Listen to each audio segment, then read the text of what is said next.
Well, hello and welcome to my YouTube channel.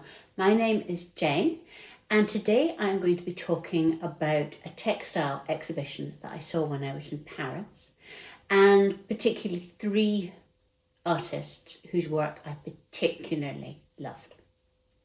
So the reason that I got to go to Paris was that while I had flown out to Naples, I decided to come back by train. So that was Naples to Turin to Paris, had 2 days in Paris, then through the Channel Tunnel to London, saw my daughters, and back up home to Edinburgh. And having that sort of full day in Paris meant that I could see a number of exhibitions. And one of them was at the Halle Saint-Pierre, which is in Montmartre, and it was quite near to where we were staying, so fantastic. Now the Halle Saint-Pierre is kind of its outsider art, kind of art space, from folk art to just things that are not within the main establishment. And at the moment, right to the end of July, I think, they have an exhibition there of textiles, which is called The Stuff of Dreams. There are 36 textile artists, but I'm only going to be talking about 3.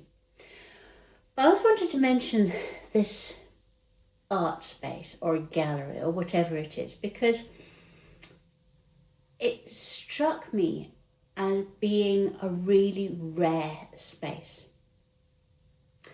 It is surrounded by a kind of textile district. So, there are so many shops selling fabrics and yarns and buttons and zips and everything. It surrounds it. And it itself seems to be an art space that the community actually uses. So the bookshop was full, the library was full, the cafe was full, there were people getting head massages, there were clearly workshops going on, and then 2 floors of this amazing textile art. So I only could pick 3 to fit in here, and also because I would say 36 is quite overwhelming, and that is an exhibition that I would have liked to be able to go backwards and forwards to. So I thought it better just to show you properly 3 of the artists. So the first artist that I want to talk about is Lili Simon, who was born in Alsace in 1980. So she's about 45, 46.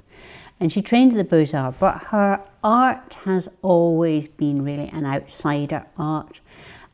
Taking things like magazines and catalogues and adverts and subverting them, poking fun at them. During lockdown, she became really interested in canvas work and needlepoint, and she began to think about how she could subvert these really very camp and kitsch landscape images, particularly in the needlepoints of the 1960s and 70s. She was thinking about, here are women who are spending hundreds of hours on these very complicated needlepoints, sitting and thinking. And she thought, what are their fantasies? We're used to the male gaze where you see all of that, but when the women are sitting stitching, what are their fantasies? What would they have in their landscapes? So Lili Simon took some adverts of boys in their pants. I'm assuming it's like a Calvin Klein kind of advert.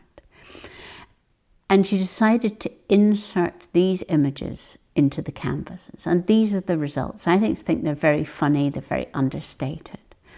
And when you look very carefully at the canvases, she's done this in 2 different ways. In some, she seems to have unpicked the stitches, removing all of the stitches so that she can replace them and create her boy in pants. And in other ones, she has cut the original needlepoint, made a new needlepoint with the boy in his pants, and sewn that in. Very different techniques. And I find these funny, and unexpected. But it also occurred to me that it's a technique that would be so good for craft activism, for bringing protest into these kind of existing things, to be able to replace elements of a design with something else. The next artist I want to talk about is Aurélia Jaubert, who was born in 1967, and so is about the same age as me, and she grew up in an artistic household. Her parents were both writers and documentary makers. Her mum wrote about women's experiences, her father wrote about art. So that's kind of like the background that she's coming to. And what she exhibits at the Halle Saint-Pierre is two enormous works. They took up one wall, and again they are with these needlepoints. And the needlepoints, she began the big tapestries, these big works, in 2017. She had been collecting old needlepoints, old pieces of canvas work for a number of years. Drawn to them partly because she found them quite naff and ugly, partly because of the amount of work. She talks about sort of like the hands of women that have gone into these works before she even starts to create her works of art.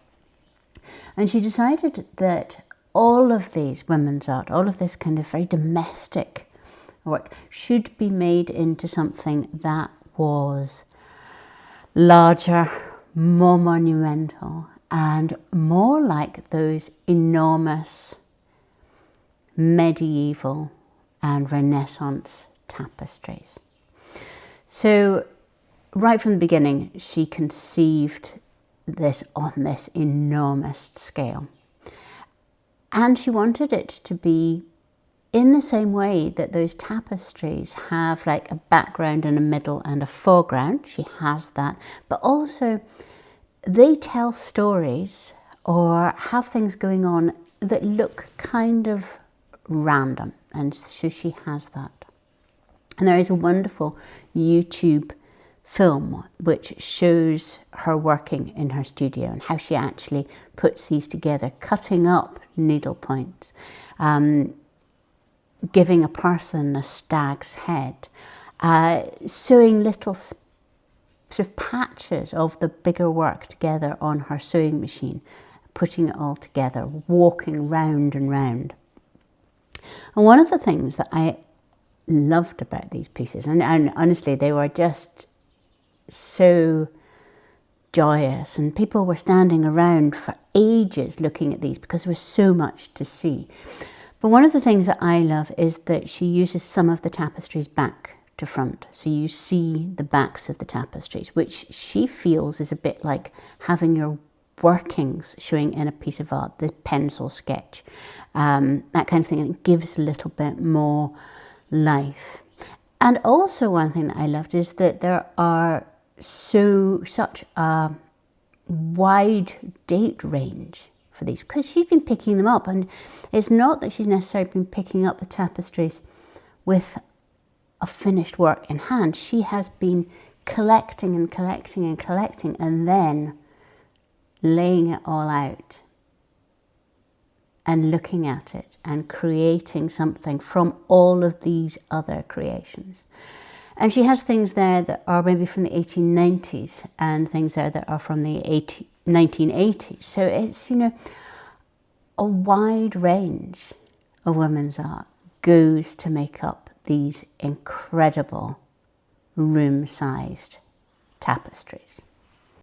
The third and last artist I wanted to mention was Sha Leo Chen, who was born in 1946 in Beijing in China. And she grew up really in a courtyard house in the heart of old Beijing. And she went to university and she became a philosophy professor. She got married. And in the early 1980s, her husband left China for Paris to study contemporary art. And 5 years later, she joined him in France.